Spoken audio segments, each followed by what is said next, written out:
Bienvenidos, queridos alumnos, queridas alumnas, muy bienvenidos y bienvenidas a su clase de literatura de la Biblia en Introducción al Nuevo Testamento. Muchas gracias por su presencia, los que están en clase presencial, los que van a estar viendo la clase grabada. Bueno, pues muchas gracias por el aguante y gracias por seguir queriendo tener este deseo de aprender, al menos en esta modalidad a distancia grabada. Bueno, la clase anterior, ¿no es cierto? Vimos cómo el elemento histórico es muy importante tener al menos un panorama general para saber de qué manera el Nuevo Testamento cobra vida.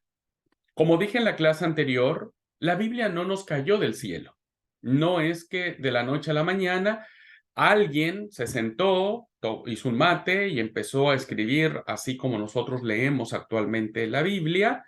Y dijeron, bueno, Mateo, vos encárgate de escribir el Evangelio cuando vos termines, que luego siga Marcos y luego que llegue Lucas y luego que escriba Juan y luego empezamos con la carta a los Romanos, etcétera. La composición del texto bíblico nuevo testamentario tiene su propia impronta, tiene su propia forma, sus propias características que lo llevaron a ser lo que ahora nosotros tenemos como texto sagrado.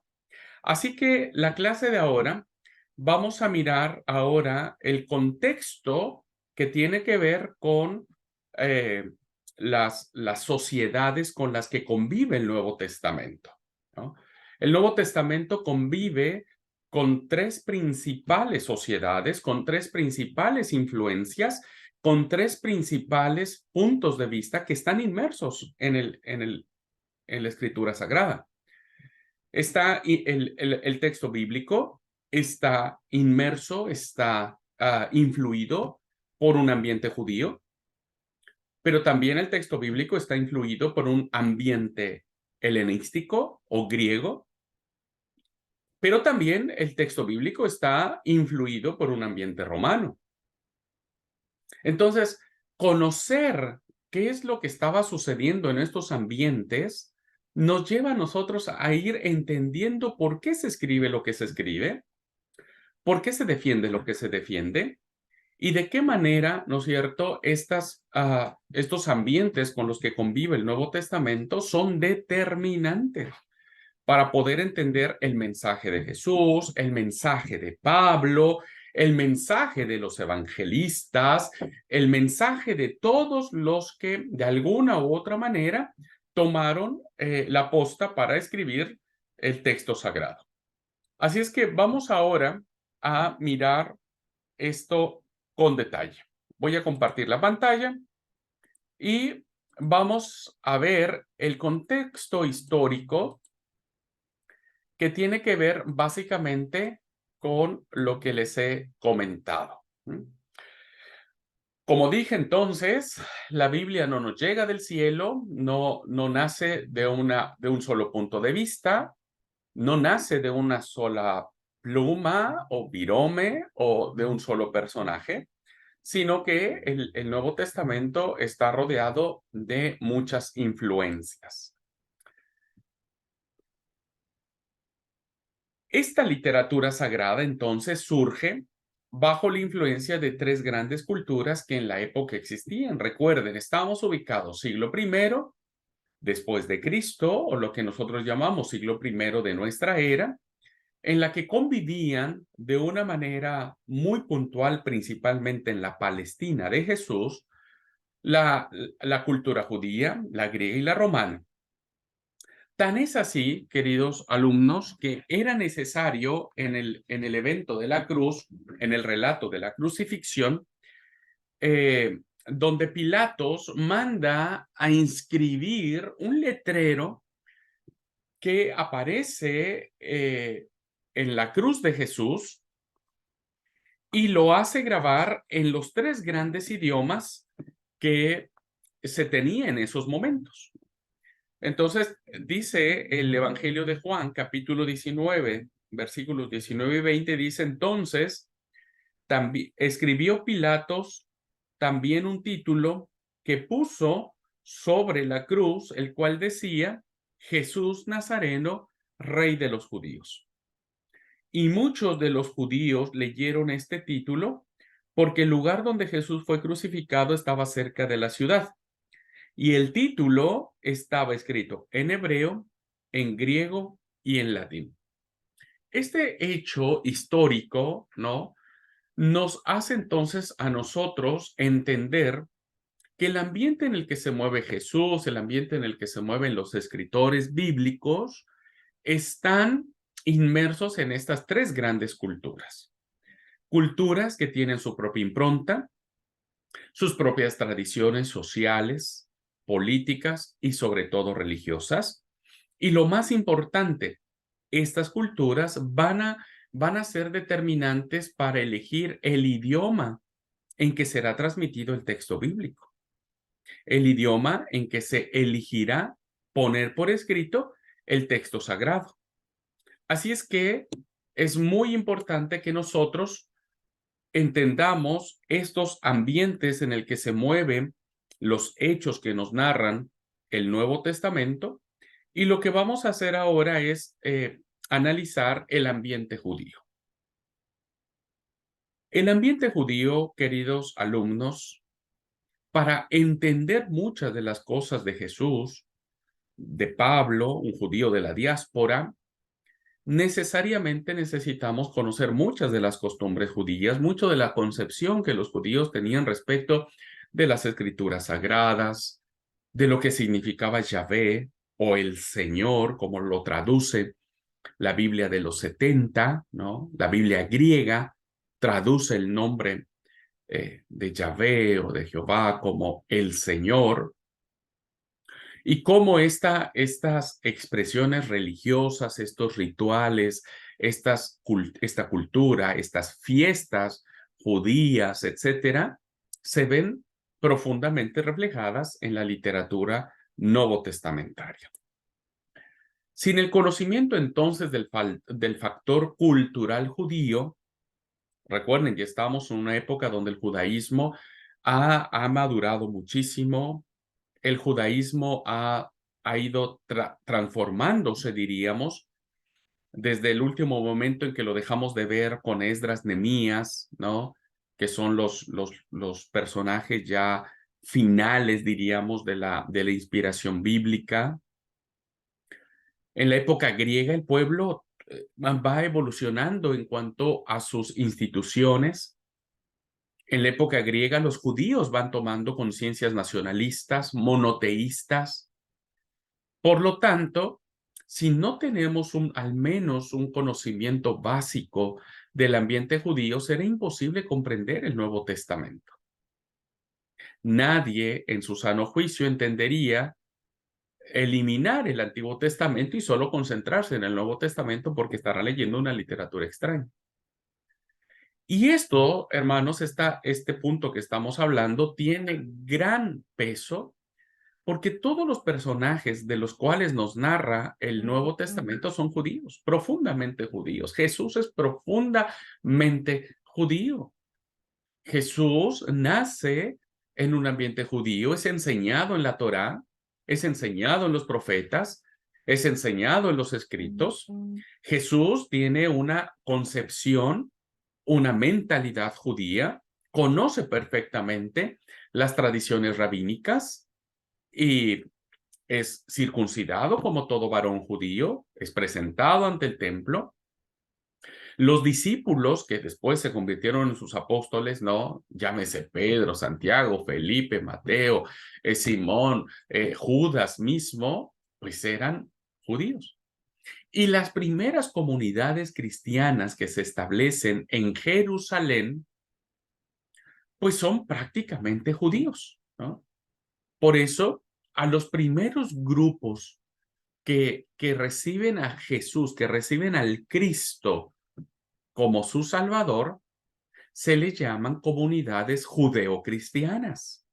Es decir, que son comunidades que aceptan el cristianismo, que aceptan a Jesús como el Cristo, como el Mesías, como el Redentor, pero que esos hombres y mujeres que ahora han aceptado el cristianismo son judíos, que también fueron educados como Jesús.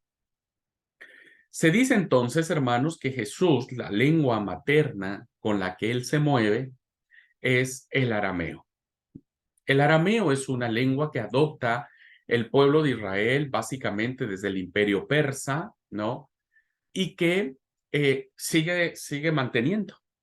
Más allá de que después del imperio persa vino el imperio griego y el griego impuso su idioma, que era el griego en ese momento, el idioma griego, las comunidades de Palestina siguen manteniendo este idioma, ¿no es cierto?, como suyo.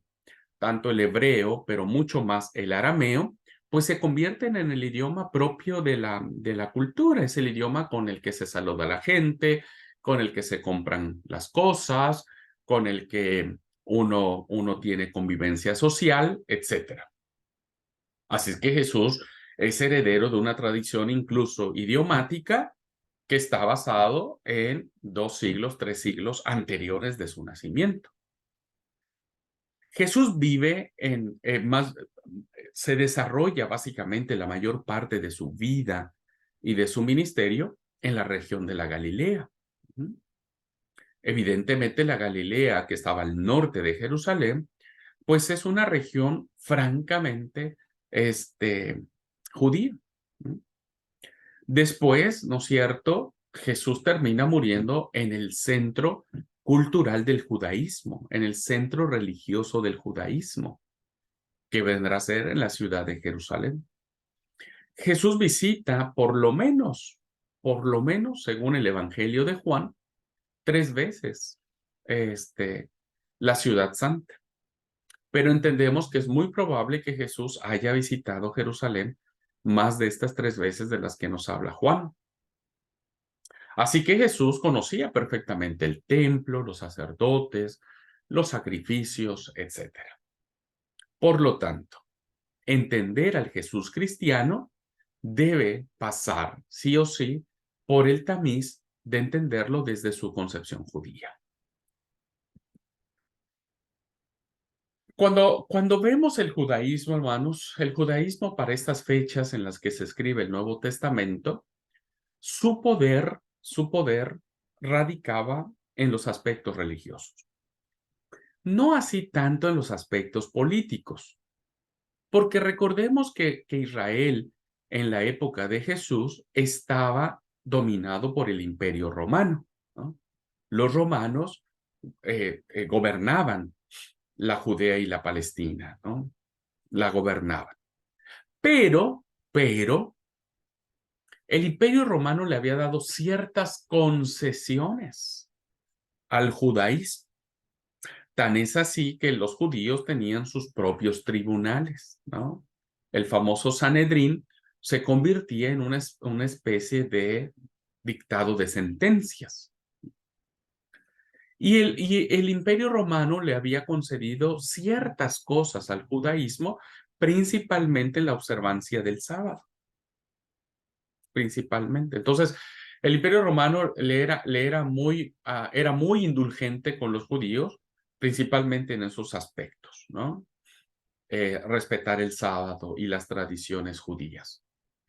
Pero en esencia, si Roma se le antojaba hacer cualquier cosa con Judea, lo hacía sin mayor problema. Por eso es que hay muchas revueltas, muchos conflictos entre grupos judíos y el Imperio Romano.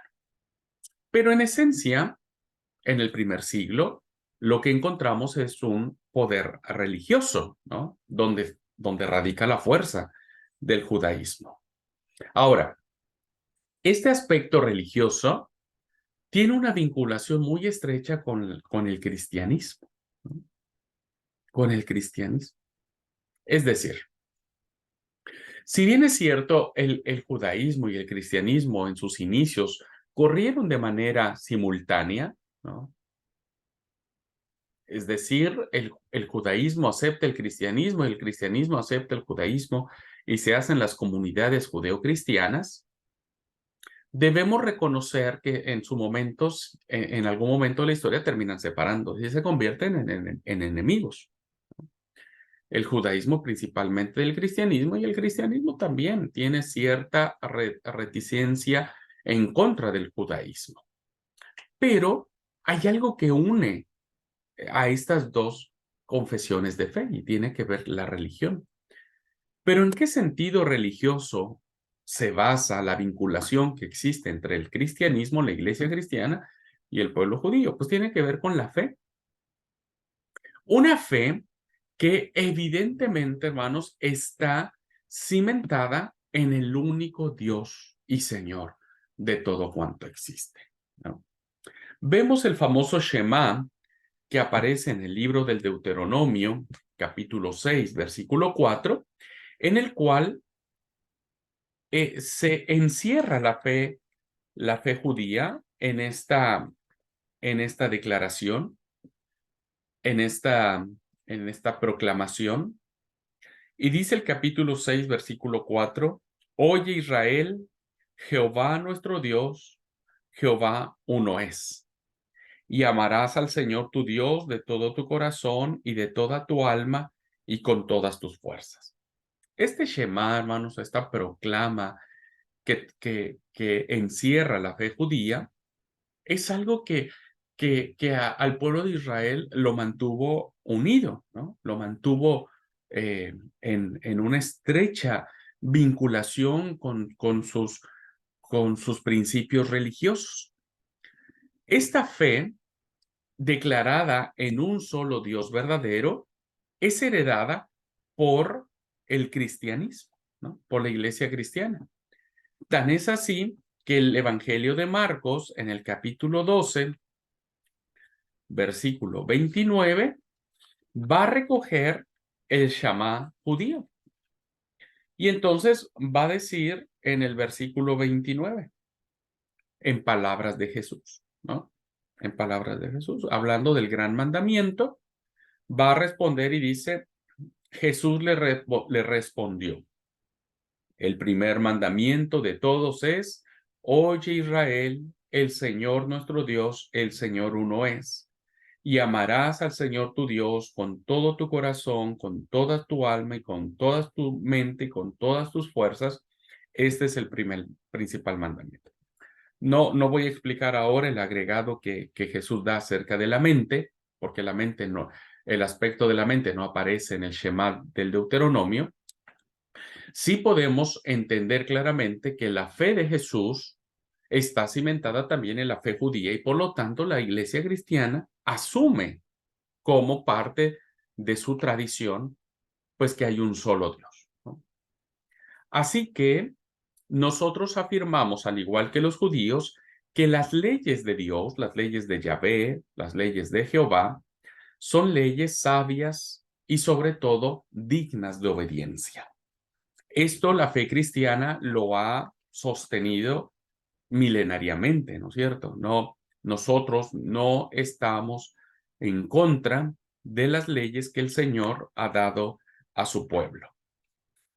De manera poética, cultural, el salmista lo encierra en el Salmo 78, del 5 al 8, que dice,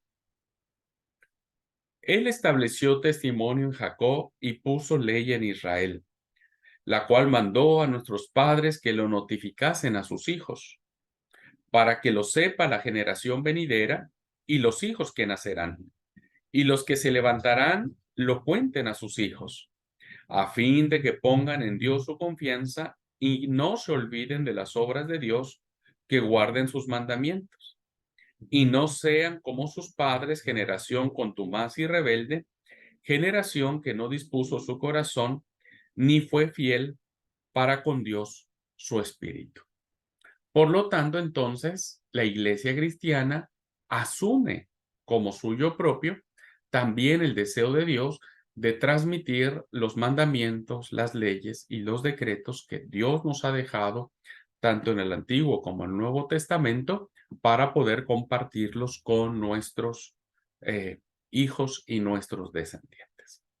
Por lo tanto, el hecho de que Dios haya escogido para sí un pueblo, ¿no?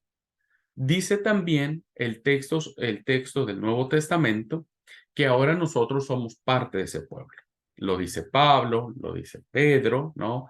Ahora somos también nación santa, real sacerdocio, pueblo escogido por Dios. Eso lo dice Pedro. Pablo dice que nosotros somos injertados a la buena oliva, ¿no es cierto? Y la buena oliva es el pueblo de Israel. Por lo tanto, hermanos, en este aspecto de la fe, van de la mano tanto la fe judía como la fe que ahora profesa la iglesia cristiana. ¿Mm? Y entonces hay esta vinculación, ¿no? Una vinculación muy fuerte y muy poderosa para entender el pensamiento de los escritores del Nuevo Testamento, que ellos conocían el Shema perfectamente bien y lo recitaban de manera constante. Ahora, en el aspecto social, cuando hablamos del ambiente judío, debemos saber, hermanos, que este ambiente, esta estratificación de las clases sociales que existen en toda sociedad, ¿no? Hoy en nuestro país, pues tenemos clases sociales, la clase alta, la clase muy alta, la clase alta, la clase media, la clase media baja, la clase baja y tenemos una clase social que son los marginados. Bueno, esta forma en que se ha estratificado eh, a los diferentes grupos sociales, principalmente por sus factores económicos, no son ajenos a la Palestina de Jesús, ¿no? No son ajenos al ambiente que se vive en el siglo primero. También en el tiempo de Jesús encontramos estas clases sociales. En la sociedad israelita de la época de Jesús existían tres clases sociales por mencionar de manera generalizada. Es decir, Jesús, sus discípulos, los apóstoles y todos los que tuvieron que ver en la elaboración del Nuevo Testamento, forman parte de estas clases sociales, ¿no? La clase social alta, una clase social media y una clase social pobre. La clase alta, ¿no? En el tiempo de Jesús, la componían las familias de los jefes políticos y los religiosos. Recuerden que la política y la religión en todas sociedades siempre han gozado de niveles muy altos, ¿no? De poder económico principalmente o poder de influencia. Pues esto no se escapa ahí, ¿no es cierto? Los gobernantes, los que estaban a cargo del templo, los sacerdotes. Bueno, no crean que todos los sacerdotes que ministraban en el templo pertenecían a la clase alta, ¿eh? Había sacerdotes que ministraban en el templo que pertenecían a la clase baja, eran muy pobres esos sacerdotes, ¿no? Pero, pues como todo, ¿no? Los jerarcas, el sumo sacerdote, los miembros del Sanedrín, etcétera, pues gozaban de mucha plata, ¿no? Y vivían muy bien, vivían en la opulencia. Entonces, había los jefes políticos, los jefes religiosos, los comerciantes, ¿no? Que hacían negocios, muy buenos negocios, que vendían sus mercaderías no solo de manera local, sino que también exportaban a otros países. Los terratenientes, que eran muy comunes en la época de Jesús, ya mucho antes, hermanos, existían muchos terratenientes. El terrateniente es aquel que se adjudica muchas porciones de tierra, muchas chacras, diríamos, pero por lo regular siempre lo hace de manera indebida, ¿no? Aprovechándose de que, bueno, a ver, ¿quién necesita dinero? Y pues los pobres siempre andan necesitando plata. Entonces el terrateniente dice, ok, yo te presto, tranqui. ¿Cuánto necesitas? No, porque necesito tanto. Listo, ningún problema. Solo que el interés es de esta naturaleza. Bueno, está bien, vieron que cuando uno anda bien apretado de plata, pues uno acepta cualquier cosa. Entonces el terrateniente decía, pero ¿sabes qué? Yo necesito que me des en garantía. Y bueno, déjame en garantía tu chacra o tus tierras y ya. Bueno, a veces ni siquiera estos personajes esperaban que se vencieran los plazos que habían dado a las personas que les debían para que les pagaran. A veces se apropiaban de las tierras en contubernio con los jueces de las cortes y les arrebataban las tierras a los pobres y bueno, por eso se volvían con mucha plata. Y uno de los personajes también que tenía, no todos los publicanos, pero la gran mayoría eran los recaudadores de impuestos. Estos recaudadores de impuestos, si bien es cierto, eran judíos, tenían fuertes lazos económicos y políticos con Roma, porque Roma los usaba a ellos para, pues, sacarle plata al pueblo. Por eso los trataban bien y había, como todo, viste, recaudadores de impuestos con mucha plata. Se cree que Mateo o Leví, que la tradición bíblica le ha dado la significación de también ser recaudador de impuestos o publicano, se cree que era de la clase alta, porque Lucas dice que cuando Jesús lo llama a Mateo del banco de los tributos, Mateo invita a Jesús y a todos sus discípulos a su casa y hace un banquetazo, ¿no? Hace una fiesta muy grande. Para hacer una fiesta muy grande se necesitaría pues tener mucha plata para llevarlo a cabo. Bueno, esos componían la clase alta. La clase media, ¿no? Eran los medianos y pequeños comerciantes, ¿no? Las microempresas que hoy nosotros le podríamos llamar. Los artesanos, ¿no? Entraban dentro de esta clase media. Los sacerdotes, que como les dije, no todos los que ministraban en el templo eran ricos, algunos eran de clase media, otros eran de clase baja, ¿no es cierto?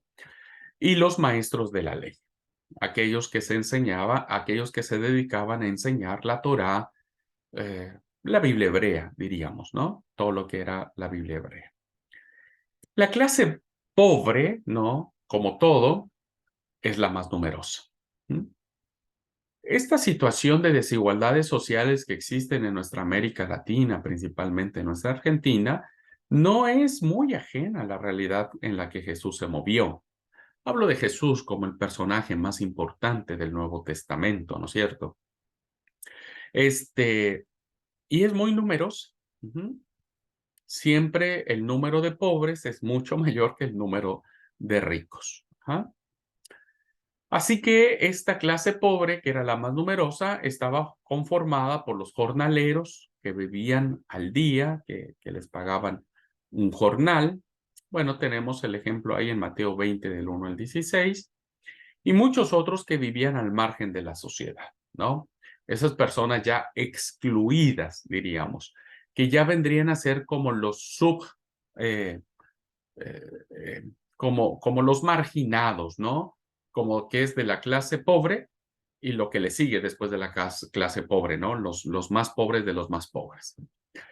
Y estos personajes, ¿no? Los pobres de los más pobres, pues principalmente eran los que vivían en condición de calle, ¿no? Los mendigos, los que vivían en situaciones de enfermedad que los excluían de cualquier posibilidad de contacto social, como los leprosos, los paralíticos, los enfermos.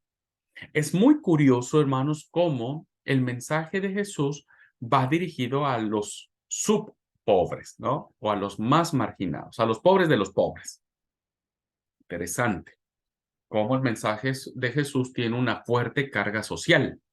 Jesús y los escritores, principalmente los evangelistas, van a hacer denuncias muy graves de los aspectos sociales, porque Jesús les vuelve la dignidad a estas personas que socialmente eran remarginados, profundamente marginados, ¿no? Entonces, hablando de de esta clase pobre, pues los oficios que se tenían eran la agricultura, muchos se dedicaban al campo, otros se dedicaban a la cría de ganado, las ovejas, los chivos, las cabras, ¿no es cierto?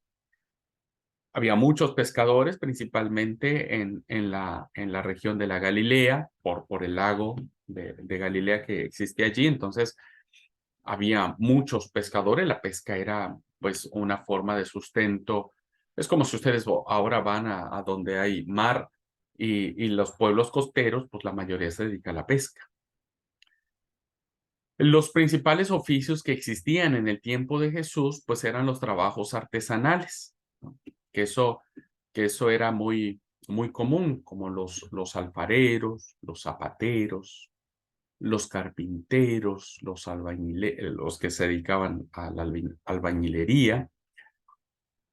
Hago aquí una aclaración, queridos alumnos, porque tradicionalmente se ha considerado que Jesús, el oficio que él tenía, que se cree que lo heredó de su papá José, pues era un oficio artesanal, ¿no? Jesús era un artesano. Durante mucho tiempo se tradujo la palabra que se dedica a carpintero como al oficio donde Jesús se dedicaba como carpintero. Entonces, todos tenemos la idea de que Jesús fue un carpintero, trabajaba con maderas, hacía muebles, etcétera. Pero puede haber una alternativa de traducción en cuanto al oficio de Jesús y podría no haber sido carpintero, sino dedicado a la construcción, ¿no? Un tipo albañil, un tipo constructor. Bueno, sé que para muchos esto nos causaría problemas porque, bueno, todos estamos muy casados con la idea de que Jesús era carpintero, pero en nada cambia nuestra fe en el Señor, haya sido carpintero, haya sido albañil o constructor, pues él tenía un oficio del cual sostenía a su familia una vez que quedó sin papá, ¿no? Que había muerto José. Y dentro de los oficios, que había muchísimos, era el comercio. Así que también la atención del templo daba trabajo a un gran número de sacerdotes y de levitas. Ajá. El templo se convertía como una fuente de trabajo para esta tribu, que como todos sabemos, históricamente, pues no le tocó ninguna propiedad, ninguna tierra que compartir. Por lo tanto, hay algunos autores que han hecho un cálculo de la población aproximada que existía en la Palestina de Jesús, que pudo haber sido aproximadamente dentro de toda la región un poco más, un poco menos de 1 millón de personas. Evidentemente, para la región, para todo lo que significaba geográficamente la tierra de Palestina, pues no era mucho tampoco, ¿no? No eran tantos pobladores en la época de Jesús. Así que dentro de estas formas de convivencia y formas de vida, encontramos que dentro del judaísmo hay varias expresiones, ¿sí? Hay varios grupos. Para la época de Jesús, el judaísmo no era un pueblo unido, ¿no? Estaban unidos solamente por los aspectos geográficos, porque seguían viviendo dentro de Tierra Santa o dentro de Palestina, ¿no? Pero, como dije, una vez que termina la época persa e inicia la época griega, el judaísmo empieza a ramificarse, empieza a diversificarse. Y entonces hay varios puntos que los hacen separarse. Uno de ellos es el religioso y el otro es el aspecto político. Entonces, no logran convivir, no logran ponerse de acuerdo, ¿no?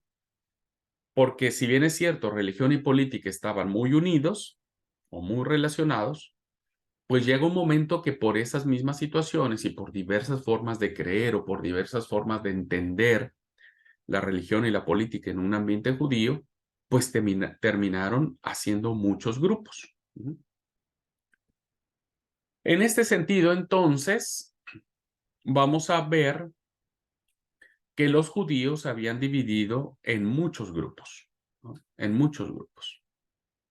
Ya en el tiempo de Jesús, Jesús tiene que convivir, tiene que enfrentarse, los discípulos, las primeras comunidades cristianas, tienen que enfrentarse a estos grupos que se mencionan, como los fariseos, los saduceos, los herodianos, los maestros de la ley, que eran grupos que, como digo, de acuerdo a sus ideas político-religiosas, terminan separándose, terminan, pues cada uno diciendo que tiene la verdad, como sucede hoy en día, ¿no? El cristianismo, la iglesia cristiana, pues tampoco está muy unida en muchas cosas, ¿no? Si bien es cierto, tenemos la misma Biblia, pues tenemos los mismos libros canónicos, pues también es cierto que cada uno piensa de manera diferente y hay grupos religiosos cristianos que se inclinan más por algunas ideas, más tiradas a la política, otros más a la ortodoxia, otros más a la ultraortodoxia, otros más hacia los aspectos reformados, otros más hacia los aspectos liberales de la teología, etcétera. Bueno, hoy la misma iglesia cristiana no está, si Jesús viniera a vivir hoy, diríamos, válgase la comparación, pues se enfrentaría a una iglesia pues muy fragmentada en todos los sentidos, ¿no? Hay iglesias que están más unidas al poder político, hay otras que están más centradas en los poderes religiosos, ¿no? Hay otras más centradas a ser fieles a la palabra o a la ortodoxia cristiana, etcétera. Bueno, así que cuando Jesús está o los escritores bíblicos empiezan a poner por escrito la inspiración divina, pues conocen estos grupos. Vamos a ver qué eran de manera muy general, de manera sin entrar en detalles, quiénes eran estos grupos, ¿no? De los que el texto sagrado habla. Bueno, vamos a empezar por los fariseos, ¿m? Que es la secta más llamativa, más nombrada, ¿no? La que va a estar más en contra del mensaje de Jesús. Bueno, los fariseos eran el grupo más religioso que existía dentro del judaísmo. Estos personajes defendían la estricta obediencia de la ley de Moisés y de las tradiciones de la piedad popular. Vemos claramente, queridos hermanos, que los fariseos se convertían en estrictos seguidores de la Torá, a ultranza. La conocían perfectamente bien, conocían todas las tradiciones que el texto sagrado mencionaba y por lo tanto, pues los volvía, pues fanáticos, diríamos, ¿no? Los volvía intolerantes a aquellas personas que no comulgaban, que no entendían, que no aceptaban, que no llevaban a cabo todo lo que era el aspecto judío. Y un ejemplo de ello, pues lo tenemos con el fariseo de los fariseos, que es Pablo, ¿no? Pablo, el apóstol Pablo, que para entenderlo tenemos que entender también su trasfondo farisaico, en el capítulo 3, versículos 5 y 6, dando él como sus cartas credenciales de lo que él era, de la importancia que él significaba, pues él escribe en la carta a los filipenses, capítulo 3, versículos 5 y 6, lo siguiente.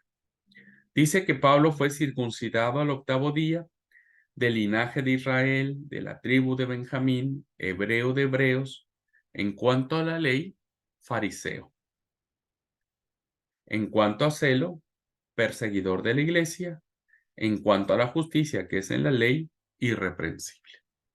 Vemos entonces el carácter que tenían estos personajes, que no eran muy fáciles de dominar, no muy fáciles de convencer, y que ellos defendían a ultranza lo que consideraban como sagrado, como correcto en la ley de Moisés. Representaban en sí mismo la autoridad entre el pueblo. El pueblo los respetaba muchísimo.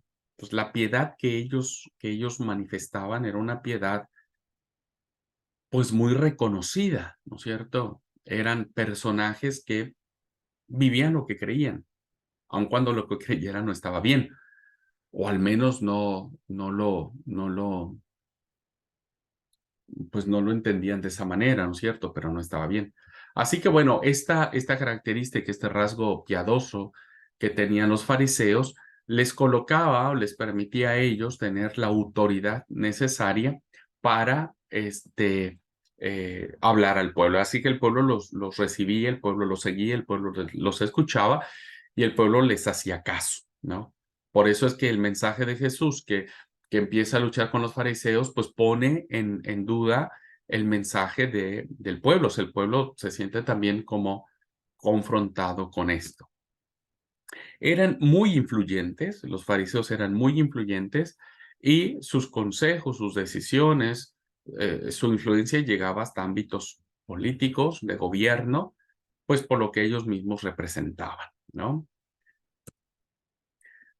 Se dice que después de la destrucción del templo de Jerusalén, en el año 70, como todos sabemos, que fue destruido el templo de Jerusalén, el grupo que fue el grupo que predominó entre los judíos. ¿Por qué? Porque cuando el templo se destruye, ¿no?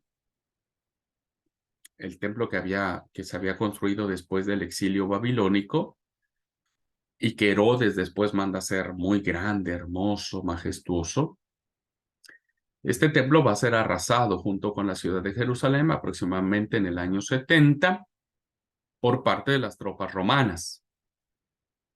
¿Qué se hacía en el templo? ¿No? ¿Qué era lo que se llevaba a cabo en el templo? Pues entre otras cosas y de manera principal, los sacrificios, ¿no? Recuerden que en el templo, solo en el templo de Jerusalén, se llevaban a cabo los sacrificios. Cuando el templo es destruido, pues ya no hay lugar donde hacer los sacrificios. Ya no hay lugar.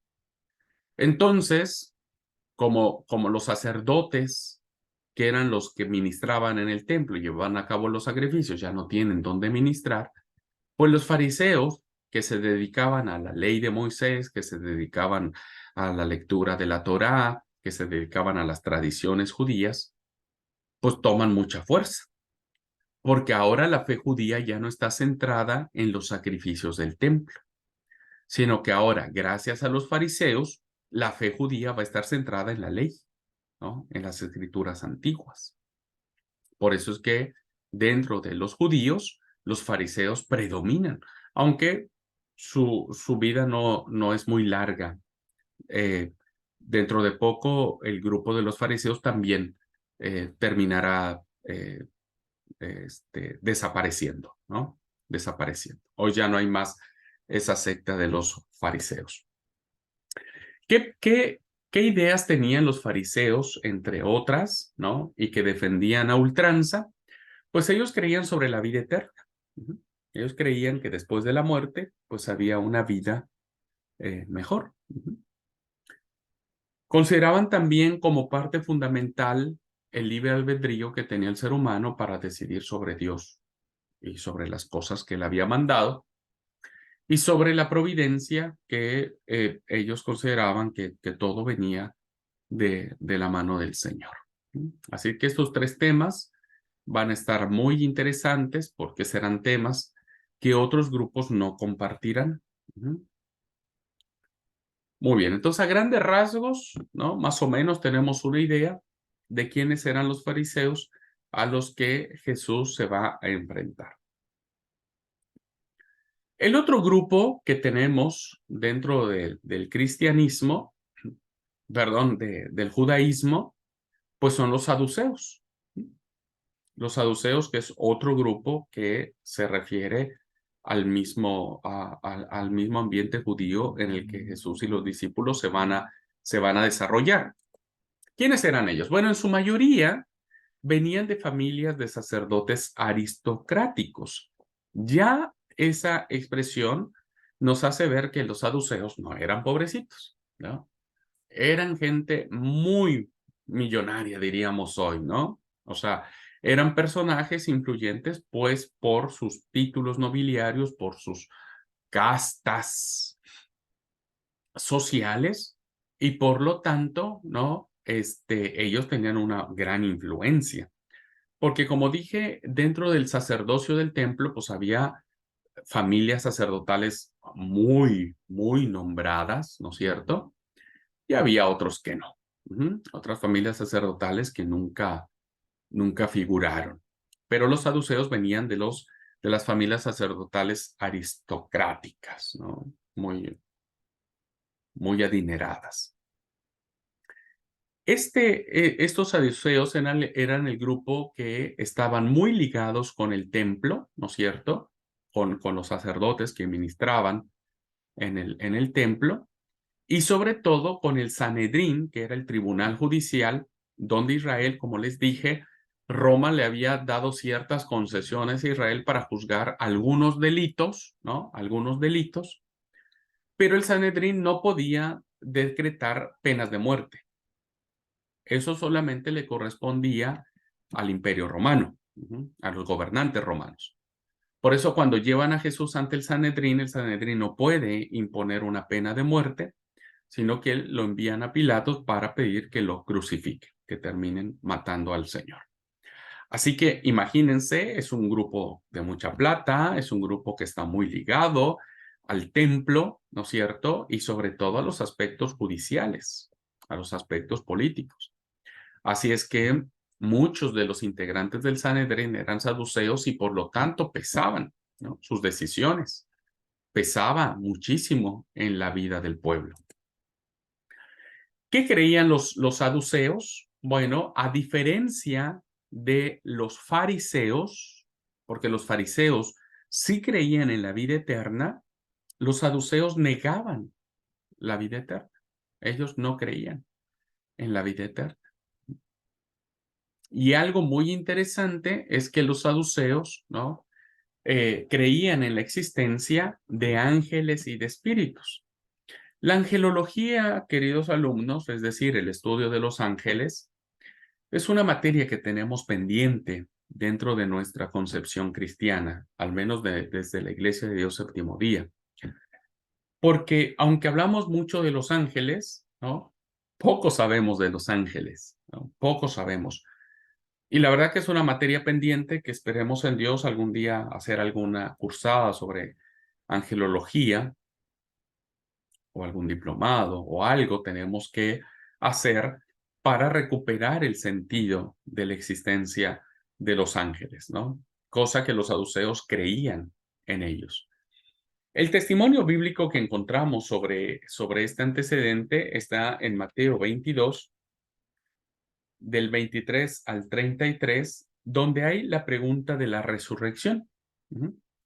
Solo voy a leer el 23, Mateo 22, 23, que dice: aquel día vinieron a él los saduceos que dicen que no hay resurrección y le preguntaron. Entonces, Jesús se va a enfrentar a estas cuestiones de creencia por parte de los saduceos, donde negaban la vida eterna. Ellos no creían en la resurrección. Este hecho también se va a notar en una situación muy cómica, diríamos, ¿no? Los que leemos este pasaje, la verdad que nos da un poco de risa, porque en el capítulo 23 de Hechos de los Apóstoles hay una,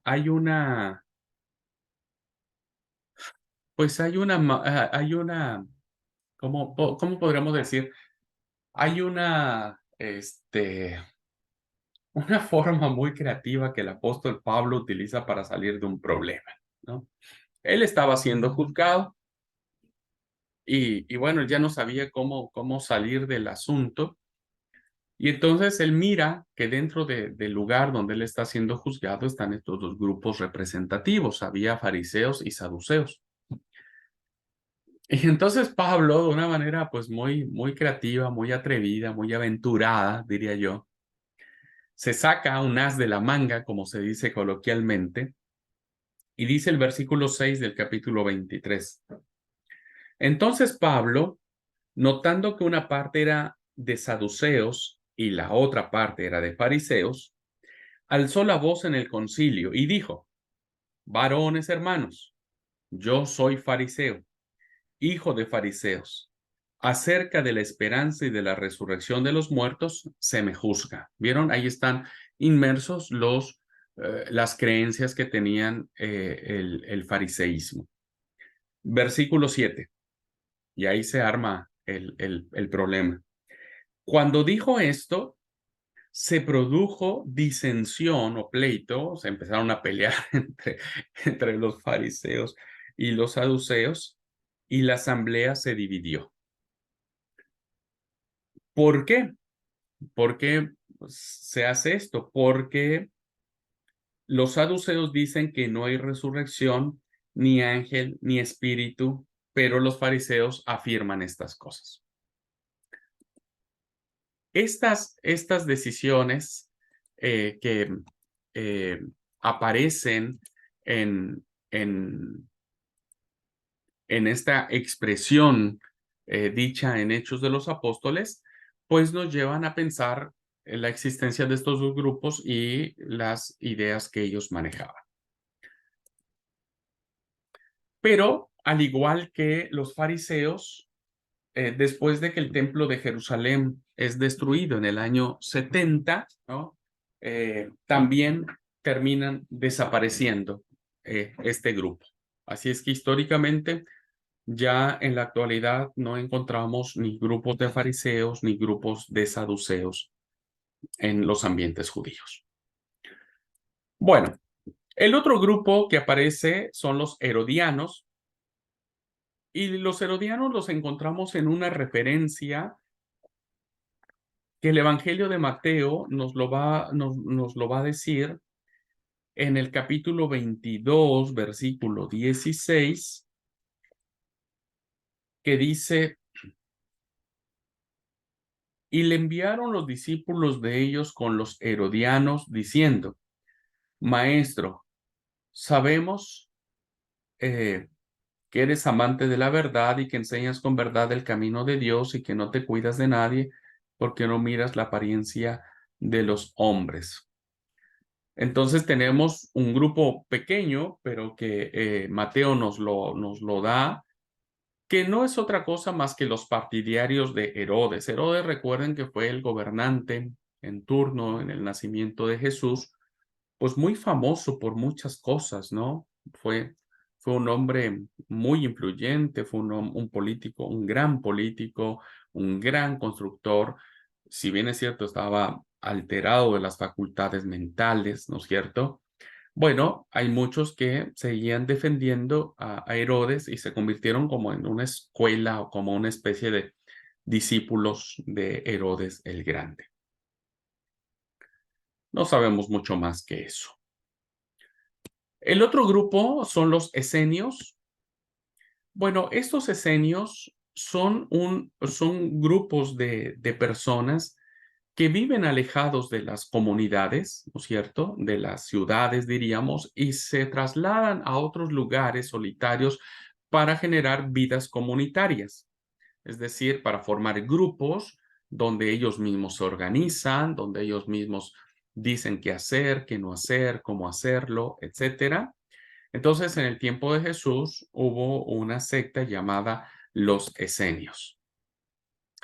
¿Qué creían estos personajes o estos grupos, ¿no es cierto? Que, insisto, se apartaban de las grandes ciudades para vivir de manera solitaria en los desiertos. Bueno, ellos exigían el celibato, es decir, ninguna relación sexual, no había matrimonio entre ellos. La rectitud moral, ellos establecían valores morales muy altos. La pobreza, los votos de pobreza eran muy característicos de ellos, a diferencia de los saduceos o de los fariseos. Vestían de blanco. Las comidas eran sí o sí comunitarias, es decir, todos se juntaban para comer. Los ritos de purificación con agua, es decir, antes de comer, habían ciertas piscinas o ciertas albercas lugares de agua donde ellos pasaban por esta purificación, es decir, tenían que lavar su cuerpo para la lectura, para la comida o para algunos rituales religiosos que ellos tenían. Y algo que era común de estos esenios, como dije, separarse del resto del judaísmo. Ellos creaban sus propias leyes, sus propias formas de vida y se creían pues diferentes a todos los demás. También los esenios creían en las doctrinas hebreas porque los esenios eran muy lectores, muy lectores de las escrituras antiguas y creían en la necesidad de purificarse constantemente, ¿no? que era muy propio los ritos de limpieza o de purificación que encontramos en el Levítico, pues ellos también los adoptaban como suyo propio. Pero no solo ellos adoptaron ciertas creencias del judaísmo, sino que abrieron el espectro de su conocimiento a creencias paganas. Ellos creían en el determinismo universal, la adoración del sol como Dios y creían en la reencarnación. Así que estos grupos, ¿no es cierto?, empiezan a explorar otros conceptos, otras áreas del conocimiento alejadas del judaísmo. Se dice, creen muchos que Jesús pudo haber sido parte de los esenios, ¿no es cierto? Juan el Bautista se cree que pudo haber sido parte de los esenios, pero no tenemos certeza de que esto sea tan así, ¿no? Puede haber algunos rasgos, pero no tenemos la certeza de que haya sido muy así. Y bueno, como sucedió, ¿no? Este grupo desaparece al igual cuando Roma pues toma el control de toda la Palestina y bueno, estos huyen, como vivían en comunidades alejadas, huyen y eh, están, también fueron como que desapareciendo estas comunidades. Bueno, los esenios se cree, hermanos, que fue esta comunidad de personajes que nos hicieron el gran favor de copiar, ¿no?, las escrituras antiguas y que fueron eh, en el descubrimiento de los rollos de Qumran, estos manuscritos antiguos se lo debemos gracias a las comunidades escénicas. Estas comunidades que se dedicaron a la transcripción del texto sagrado, pues encontraron la mayoría, yo diría la totalidad, excepto estaban transcritos todos los libros del Antiguo Testamento en las comunidades de Qumran. En las cuevas de Qumran se encontraron los manuscritos más antiguos, escritos por esta comunidad de Esenia, y que gracias a ellos, bueno, ahora podemos saber que lo que ahora leemos como palabra de Dios, pues era lo que ellos al menos tenían pues, también como palabra de Dios. Solo el libro de Esther no se encontró. No se encontró. No hay ninguna copia en las cuevas de Qumran hasta ahora que se sepa sobre el libro de Esther. De ahí en fuera encontramos todos los libros de la Biblia y la gran joya del descubrimiento de las cuevas de Qumran tiene que ver con el libro del profeta Isaías, que ese se encontró exactamente el libro completo. Los 66 capítulos de Isaías se encontraron en las cuevas de Qumran. Y finalmente tenemos a los celotes, que era una comunidad también que estaba representada en el ambiente judío del primer siglo y eran pues un grupo de fanáticos de la libertad. Ellos creían que el Mesías tenía que venir de una manera conquistadora, de una manera de derrotar al Imperio Romano, de todo eso, ¿no es cierto? Así que ellos enfrentaban al Imperio Romano de una manera sin miedo, eran muy arrojados, eran muy temerarios, ¿no? porque ellos creían que el Mesías iba a venir pronto. Entonces el Mesías, si el Mesías veía que ellos luchaban por él y por su causa, destruyendo el Imperio Romano, pues iban a ser pues muy bien vistos, iban a ser muy bien recibidos por parte del Mesías. Así es que ellos creían que la historia del mundo y de todo iba a terminar en esos momentos. Por eso es que ellos no tenían problemas por pelearse con el Imperio Romano y por hacer lo que hacían, ¿no es cierto? Provocando al imperio, que hizo que el Imperio Romano pues terminara matando a muchos judíos, gracias a las revueltas provocadas por los celotes, ¿no es cierto?, en afán y en aras de una libertad mesiánica, producto de la guerra, producto de una lucha, ¿no? Ellos creían que el Mesías tenía que venir en esta condición de guerrero para liberarlos del yugo romano. Así que el último grupo que encontramos son los maestros de la ley, que se les llama como escribas, letrados o rabinos, ¿no? Que había muchos en el tiempo de Jesús. Ellos enseñaban la religión y las tradiciones, también explicaban las escrituras. Los maestros de la ley en su mayoría eran laicos, es decir, que no eran profesionales del templo, aunque enseñaban en el templo, enseñaban en las sinagogas, aprendían por cuenta propia. Ejercían mucha influencia también, al igual que los fariseos, por su piedad y por su sabiduría, y hacían estrictas interpretaciones de la ley. Son estos grupos con los que Jesús va a chocar, porque ellos van a interpretar la ley a veces de manera muy literalista, y Jesús los coloca en el plano de ellos interpretan el espíritu de la ley conforme la letra, y Jesús va a interpretar el espíritu de la ley conforme el espíritu. Creían en cierta libertad humana, pero limitada por la providencia. Creían en la resurrección, en los ángeles, una mezcla del fariseísmo y del saduceísmo. Creían en la venida del Mesías, porque ellos lo leían en las escrituras antiguas. Y algo muy interesante que le debemos a los maestros de la ley es la idea de seguir creyendo que las 12 tribus de Israel, que ya en ese momento ustedes recordarán que ya no existían más, algún día volverían a ser reunidas, ¿no? Tanto el reino del norte como el reino del sur iban a volver nuevamente en algún momento en la esperanza mesiánica a ser un pueblo unido.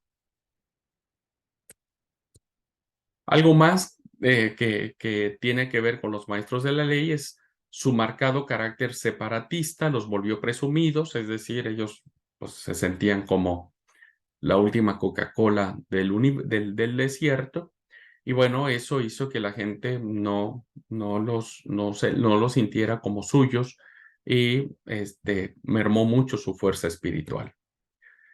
Junto con los fariseos, se opusieron fuertemente a Jesús, son el grupo mucho más fuerte que estuvo en contra del mensaje del Señor, y sus enseñanzas se conservaron en la llamada literatura rabínica, escrita después del Nuevo Testamento.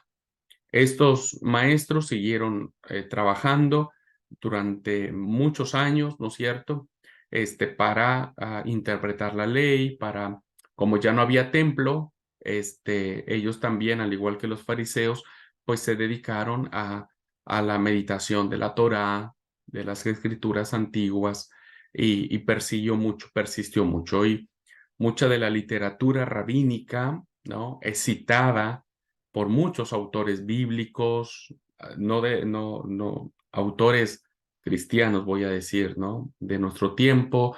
Mucho del judaísmo actual se basa en la literatura rabínica, ¿no?, en el Talmud, en, en la Cábala, en los Midrash, etcétera, que vienen a ser básicamente producto de la reflexión teológica que tiene este grupo llamado los maestros de la ley. Así que, queridos alumnos, a grandes rasgos es muy importante y muy interesante poder entender cuál era el ambiente en el contexto judío con el que Jesús se enfrenta, con el que se enfrentan los apóstoles, los discípulos, los autores bíblicos, y que evidentemente, conociendo a estos grupos que interactúan en la vida del primer siglo, pues vamos a entender con mayor claridad el mensaje que encierra el texto sagrado. ¿Ok? Muy bien, vamos a hacer una pausa y cuando volvamos vamos a mirar el ambiente judío, el ambiente romano, que también influyeron en el Nuevo Testamento. ¿Ok? Bien, tomamos una pausa y volvemos.